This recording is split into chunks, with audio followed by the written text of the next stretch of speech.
The MOS of a 35 Papa in the United States Army is a Cryptologic Linguist. Now this MOS is a little bit tricky as far as how it kind of works, so before I dive into that, make sure that you are subscribed to this channel. If you're not already, even think about maybe hitting that bell so you get notified as soon as new videos go live, or live streams, and join that notification platoon.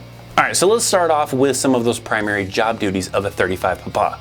Those job duties will include things like identifying foreign communications using signal equipment, provide translation expertise to analysts, and much more.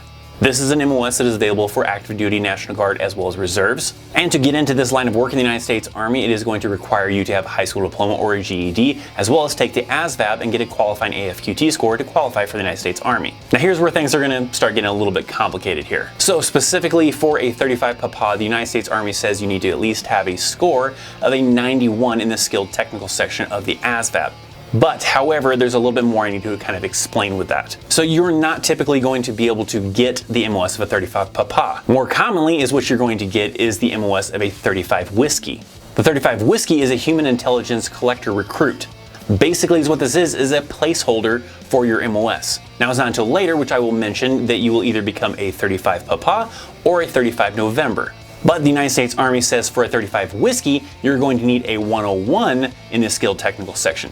So just be aware, you're most likely going to be looking at that higher score of 101 in the skilled technical section to be able to get the 35 Whiskey to hopefully become a 35 Papa.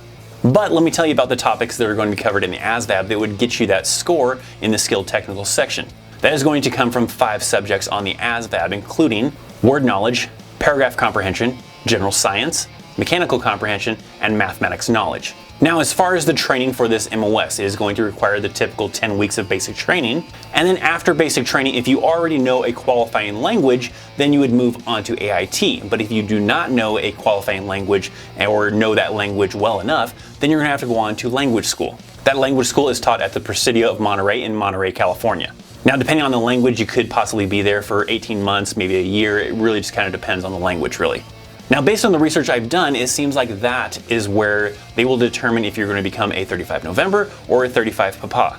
I've also seen some circumstances of people talking about how sometimes it also depends on the language as well to determine if you're going to be a 35 Papa or a 35 November. So some of that can vary a little bit, but if you do qualify to become a 35 Papa, then you're going to move on to the AIT for that MOS. The AIT is going to be at Goodfellow Air Force Base in Texas, and the length also kind of varies depending on the language. I've seen some stuff where it could possibly take up to 24 weeks of that AIT, but they do say it really just depends on the language as far as the length. So also be aware this MOS does require a top secret clearance, so an individual looking to get into this MOS is going to have to pass that background check to be cleared for a top secret clearance. So in this MOS, you're going to be working at brigade level, you're going to be working in different elements. I don't really know how many locations you could possibly be stationed in. It's most likely, from the research I've seen, going to kind of be narrowed down to only a few locations. It's not probably going to be as broad as a lot of MOSs are available for being assigned to those duty stations.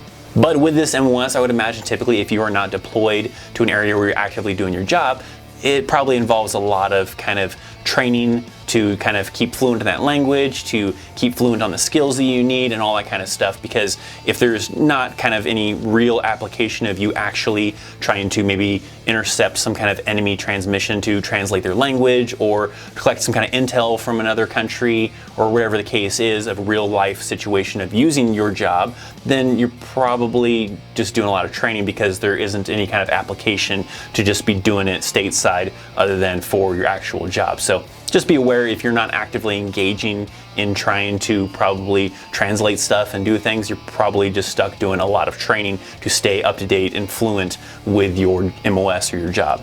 Now, outside of the military, there's probably only select kind of positions to be able to do the exact same thing on the civilian side. So more commonly, probably individuals looking to get into this line of work and then get out and try to do something similar on the civilian side are probably gonna be looking towards doing like translator jobs and things like that. Maybe even transcribing for companies, maybe to, translate from one language into English or something like that for, documents, for maybe manuals or something like that possibly.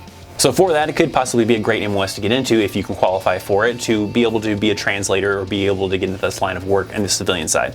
So if I do happen to have any 35 papas that are currently in the Army, or maybe even some veterans that were in this MOS, I would love to hear from you down in the comments section. Let me know what you liked about the MOS, what you didn't like about the MOS, as well as kind of some of those details I kind of explained. How difficult was it for you to actually go from being that 35 whiskey to being a 35 papa, and what different things did you notice that kind of, pushed you towards becoming a 35 papa rather than a November? And as always, if you have an MOS that you are interested in that I have not yet covered in previous MOS Monday episodes, leave those down in the comment section down below, as I do like to look to those to figure out what people are requesting the most to decide what MOS to cover in next week's episode. Alright, so there you go. Hopefully that kind of clears up some things if you were interested in this MOS. I hope I explained that properly for any of you interested. If you enjoyed the video though, hit that thumbs up. Check out some recommended videos over here. Links down in the description. Thank you so much for watching. I'm ThatChrisChaos, and I'll see you next time. See ya.